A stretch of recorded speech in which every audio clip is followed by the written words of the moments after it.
Hi, I'm Dr. Thomas McGinn, the Executive Vice President for the Physician Enterprise here at CommonSpirit Health.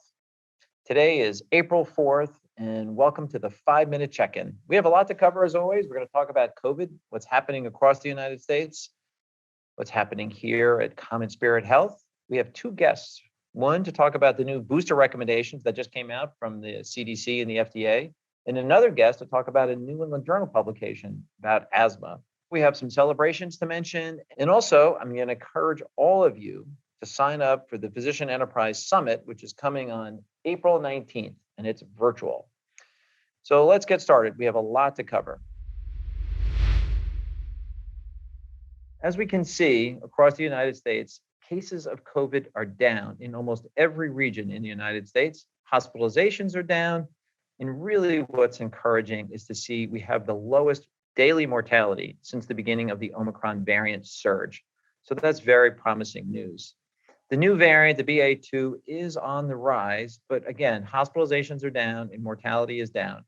So I think we're in a good place.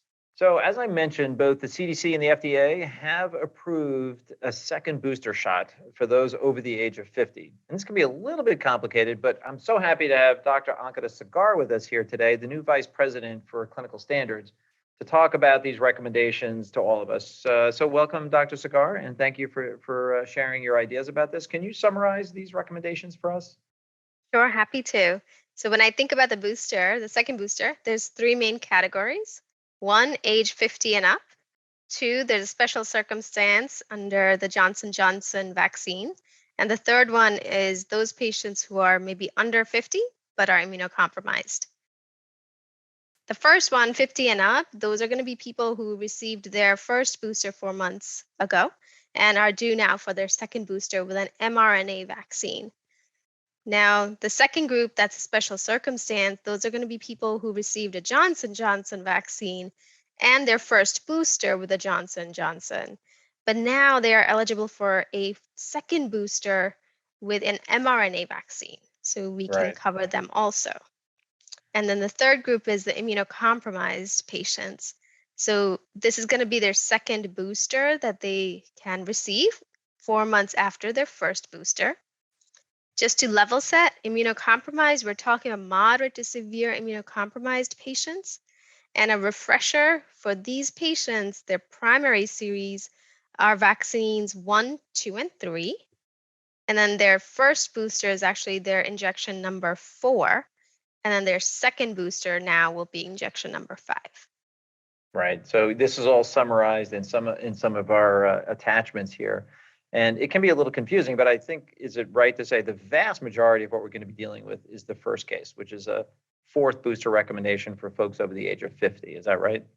Absolutely. So these are people who received the mRNA vaccine, they're over 50, and 4 months since their last vaccine dose. Got it. Now, I've been hearing from friends and family, they seem a little hesitant, even though they took the first booster, like, do you really think I need this next booster? Any words of wisdom for health physicians to talk to their patients about this next booster shot? Sure. So we have to set the premise of shared decision making, but we want to also encourage them to think about it in the essence that we know immunity wanes over time. So 4 to 6 months after the last shot is probably the best time to get the vaccine. And now we're coming up on holidays and the summer vacations and trips. So we want to socialize, we want to see our loved ones, and getting a booster before we do that is a good idea. Yeah, I think talking about that ability to socialize with some confidence and sense of freedom is usually a good way to engage our patients. So as always, thank you for your advice, your wisdom, and joining us today in the 5-Minute Check-In. Thank you a lot, Dr. Sagar. Thanks. So now we're going to talk about a new publication that came out in the New England Journal related to asthma, particularly in the Latinx and Black community, and some of the efforts to try to make a change in this disproportionate impact that asthma has on these communities. And I'm really happy today to have Dr. Rajan Merchant with me, who's an asthma immunologist at the Woodland Clinics. And he's going to talk to us about this publication, the implications of it, and translate this for us. So thanks for joining us. And tell us about this article. Tell me first, right up front, what's the bottom line? What's the change? Yeah, so thank you for having me on this episode. So the New England Journal basically published an article that talked about reliever-triggered inhaled steroids in Black and Latinx populations, basically a real-world study to try to reduce the number of exacerbations and improve asthma control, and basically was able to demonstrate that individuals, when they are in charge of their care, especially again individuals that are disproportionately affected in healthcare, can have the same improvements in asthma outcomes as other populations essentially. And so this treatment basically allowed individuals to use a low-dose inhaled steroid with their normal reliever medications when they are having symptoms, and was able to show a decrease in asthma exacerbations, reduced missed school or work days, and also improved asthma control.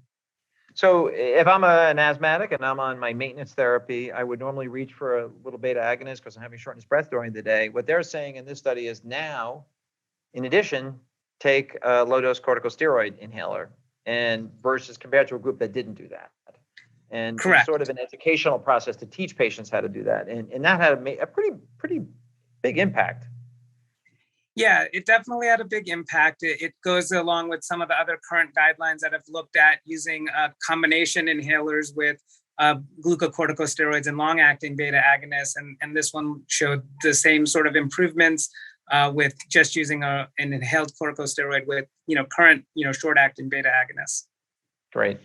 All right. Well, you're doing amazing work treating your asthmatics, and I think we're going to look forward to working with you to see how we can make sure everyone is adopting this new form of therapy for asthmatics. So thanks for joining us, Dr. Merchant. Thank you. And now into some celebrations. In the Midwest, we have two groundbreakings that took place for two clinics. The first is a center located in North Omaha in CHI Health Emmanuel campus. It's a 38,000 square foot building with 69 exam rooms and a wide variety of services. The second center is over 28,000 square feet in West Omaha. And this new CHI Health Clinic in Elkhorn will have 39 exam rooms and will also include a wide variety of services. So congratulations to both groups in opening up those new centers. So as I mentioned at the beginning of this episode, on April 19th, the Physician Enterprise will be holding its annual virtual summit, and I strongly encourage all of you to RSVP. There'll be a QR code available in the email and in this episode. And some of our speakers will be Lloyd Dean, our CEO, several members of the Board of Trustees, Chris Lowney and Tony Hardy-Waller. We'll have guest speaker Brent James, one of the thought leaders in creating systemness within big health systems. So please RSVP and join us on April 19th. Normally in my emails to you, I include links to the references and the publications that we've discussed, occasionally a podcast that I reference. But today I'm going to give you a link so you can get some music. I'm a huge fan of music. I listen to every genre. I love new music, old music. And yes, last night I listened to the entire Grammys from beginning to end, and there were some amazing musicians. But the one that really, really moved me was John Legend and his new song in support of the Ukrainians. And he had some Ukrainian artists join him, a singer, a poet, and I found it very moving. And I hope you also find this uplifting. And in this link, you can find your way to John Legend's new song. So thank you for joining me, and I'll see you in 2 weeks at the next 5-minute check-in.